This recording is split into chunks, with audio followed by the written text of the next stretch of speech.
Mga kabataan mo tara katayar, alright. Yan. So, umaga, alas 8 na umaga.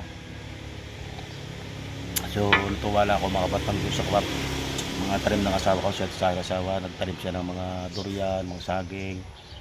Talaga ako daw sa abroad yan. So, dami na na-harvest. Yung kaya ng durian dito. Tapos mga saging, mga nyog. So, buhay probinsya talaga tayo mga kabataan. Dati OFW. So, inuman tayo kape, umaga. Ayan, medyo malabo. So, pag tanim ka talaga sa probinsya ng mga prutas, mga saging, nyog, durian. Dito maraming prutas sa, sa Mindanao. Mga lansones yan, marami. So, nangumunga na yung aming durian. Tapos, nagtiba ako kapon ng saging. Yan. Tapos, ito, pakita ko sa inyo yung mga prutas na nandito sa aming bahay lang dito sa amin sa bukid. So, nag-harvest ako ng saging tsaka yung may bumagsak na namang durian. So yun, pakita ko sa inyo yung buhay probinsya. Yan. So ito na din Mindanao, may mga avocado, may durian, ang daming bunga ng durian. Yan. So, durian, ang laki ng durian, oh. Ang laki ng durian, oh. Sawa na sa durian. Meron pa ko din yung puso ng saging. Yan. At sobrang katutak na saging.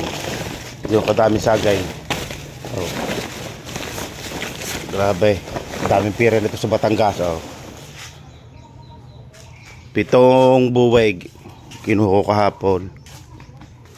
7 buwig siya. Ayan o. Kaya ko isa, dalawa, tatlo. Maraming bunga, isang aray puno. Hinakit ko kanina yan oh. Aray hinakit ko kanina. Yung durian oh, dahil bunga ng durian. Ay, dahil pang bulaklak. Doon ka dahil bulaklak yan. O dahil bulaklak. Utok sa bulaklak ayaw. Grabe, dahil bunga sa taas oh. Lalaki na, nagbagsak na kanina. Yun. Tignan natin itong durian, diba? Si Mama. Yun sa likod, tanim namin is... yung pinakita ko kanina ng durian, yan. Ito So, lalaki oh. lalaki ng subok. Yan, yung itong bunga ng puno, durian. Hindi na nakaka. Hap. Wow, kuya. Sama.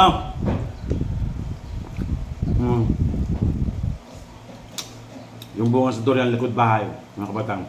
Parang ano siya, parang... Gatas. Parang gatas. Parang gatas ng gatas. Pero sasabi nila na na baho daw, hindi naman mabaho. Pag ikaw ay laging nangangain ng kwan, hindi mabaho. Kasi kaya lang sabi mo mabaho kasi first time mong amoy, pero pag lagi ka nakakaamoy ng durian, hindi mabaho. Sa akin lang yun, iba ko lang sa iba. Kasi ako lagi nagtatanim ng ano yun. Lagi ako nakakaamoy nito kaya hindi ako napapawaan. Dati nung una medyo halo ko amoy nga.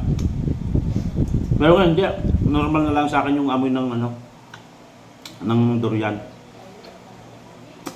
Hap.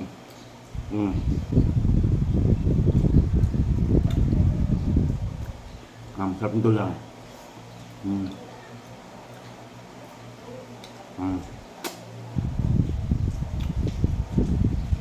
Sarap. Nanawa ng mga kabataan dito sa durian sa probinsya. So yun mga kabataan, yun. Isa pa. Ha? Pag lagi kayo nakakapangain nito, lagi ng araw-araw kayo makapangain, mananawa din kayo.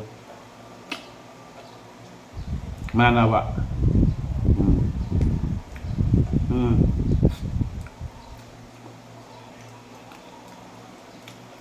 Hap. Yun, mga batang.